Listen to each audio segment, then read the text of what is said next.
Bienvenue sur la chaîne du Traqueur de Livres. Salut et bienvenue sur la page du Traqueur de Livres. Aujourd'hui, un roman très différent de ce que j'ai d'habitude. La pâtissière de Long Island de Sylvia Lott aux éditions J'ai lu. Rona est une jeune Allemande de 40 ans qui vient de vivre des moments difficiles dans sa vie privée et professionnelle. Elle est un peu paumée et a du mal à sortir la tête de l'eau. Sur un coup de tête, elle décide d'accompagner son grand-père aux États-Unis pour les 90 ans de Marie, sa grande-tante qu'elle connaît peu, mais qui est une figure atypique dans sa famille. Dès qu'elles se rencontrent, les deux femmes s'apprécient, un peu comme une évidence. Elles se trouvent. Marie sait qu'elle est arrivée à un moment de sa vie où les souvenirs ont tendance à disparaître de la mémoire. Avant qu'il ne soit trop tard, elle doit transmettre ce qui lui a été offert. Elle sait qu'elle a trouvé la bonne personne. Rona sera celle qui recevra ce cadeau. Elle saura garder le secret. Marie décide de raconter son histoire. Pourquoi et dans quelles conditions elle a émigré aux États-Unis et surtout ce qui l'a aidé dans sa manière d'aborder la vie.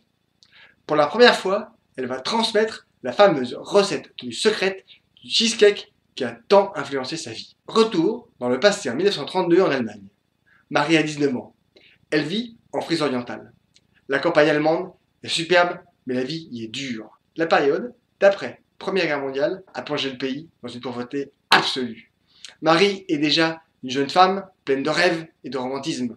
Elle tombe follement amoureuse d'Arthur, un jeune professeur plein d'entrain et d'ambition, mais il est protestant.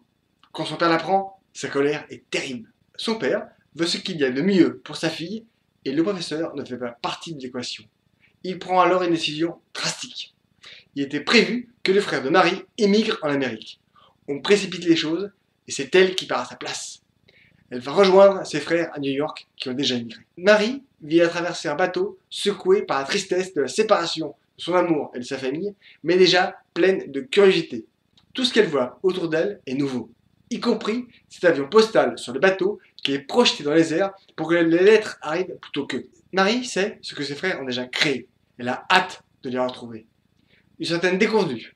Le fameux pub de Brooklyn est un assemblage de planches en bois, mais tout est possible. Cette ville est pleine de contrastes. La pauvreté côtoie la richesse. On découvre les États-Unis avec Marie. Tout est plus gros, plus grand. Tout est un mouvement constant. Une ville qui ne dort jamais. C'est aussi un pays où tout est possible pour ceux qui sont prêts à travailler dur. Le pays est en plein essor. Les migrants viennent du monde entier tenter l'aventure et surtout se donner une chance pour leur avenir. Les quartiers regroupent les différentes communautés. Les Russes sont à côté des Polonais, tandis que les Irlandais côtoient les Italiens. Marie aime se promener pendant son temps libre. Elle découvre Manhattan, le cœur de la ville, un endroit qui évolue chaque jour. Des tours gigantesques poussent comme des champignons. Elle est le témoin privilégié de la construction de l'Empire State Building. Elle prend le temps de vraiment découvrir tous les endroits aussi différents que Long Island, mais aussi les Hamptons, avec des maisons splendides qui la font rêver. Marie veut s'affranchir de ses frères et vivre par elle-même. Le pays s'y prête et elle est bien décidée. Déjà, elle a installé son fameux cheesecake au menu du pub et le succès est fulgurant. Mais cela ne lui suffit pas. À travers son travail à l'usine des surgelés, on assiste à la montée en puissance du syndicalisme et aux grèves. Marie prend de l'assurance. Elle découvre les cosmétiques. Elle choisit de s'affranchir des normes et devient plus femme.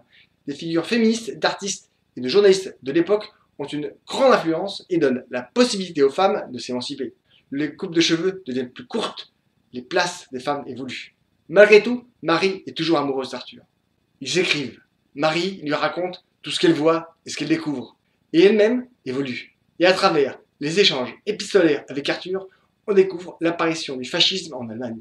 Il est embarqué dans les camps de jeunesse hitlérienne et ses propos deviennent de plus en plus nationalistes et antisémites. Avant de commencer à vous donner mon avis sur ce roman, petite mise au point. Ras-le-bol de l'expression feel good. Cela ne veut rien dire. Et en plus, c'est réducteur. Ce roman nous fait passer de bons moments. L'idée de prendre un cheesecake comme fil rouge est vraiment malin. Mais il faut arrêter d'utiliser ce terme feel good pour des romans de ce type. Ce qui m'a le plus intéressé est la plongée extraordinaire dans le passé. Cette partie de roman, les années 30, qui retrace le destin de Marie est passionnante, pleine d'humour et de tendresse et surtout très réelle. Une histoire touchante et attachante. L'idée d'utiliser les fameux cheesecakes est vraiment intelligente. Cela permet d'associer de nombreuses situations et ouvre toutes les portes. À travers cette recette, on aborde aussi la transmission, la filiation, le partage, mais aussi l'échange intergénérationnel. Le livre est sur deux époques, autour de deux femmes qui se rejoignent. Ce fameux cheesecake et cette recette secrète de la tante de Marie est une jolie histoire. Un gâteau tellement bon et généreux que l'on s'arrête de penser aux problèmes sur l'instant. Dès que la première bouchée entre en contact avec nos papilles gustatives, le cœur, le cerveau, notre corps se mettent en pause et profitent du moment présent. Le gâteau apaise comme un baume. On écoute, on parle et on tait les rancœurs. C'est une belle idée car le principe de cette recette est de ne jamais dévoiler les ingrédients pour un profit commercial standard.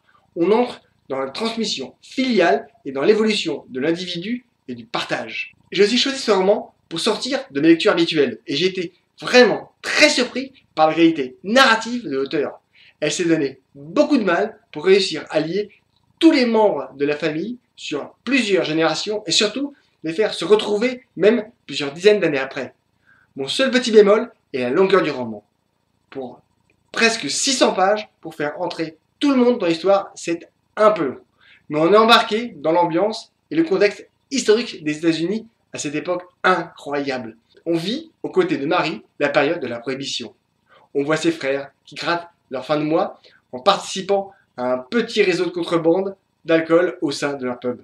Pour aider le blog, la chaîne et tout faire pour évoluer, partagez si vous avez aimé et je répondrai à toutes vos questions. Maintenant, le moment bio.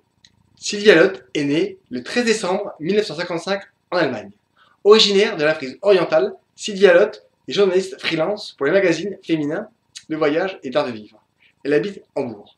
Elle a débuté comme rédactrice locale à Oldenburg, puis a étudié le journalisme, les sciences littéraires et l'histoire de l'art au master, a rédigé sa thèse de doctorat sur les magazines féminins du Troisième Reich et, dans l'après-guerre, était à la maison d'édition Brigitte de Gröner-Edjar, chef du département et chef des magazines féminins, journaliste indépendante pour de nombreux magazines féminins de vie et de voyage. Elle se consacre aujourd'hui entièrement à ses romans. C'est un roman intelligent, je vous invite vraiment à le lire. Mangez les chouquettes, éclatez-vous, abonnez-vous, c'est gratis. Bonne lecture, à bientôt, salut. La pâtissière de Long Island de Sylvia Loth aux éditions J'ai lu.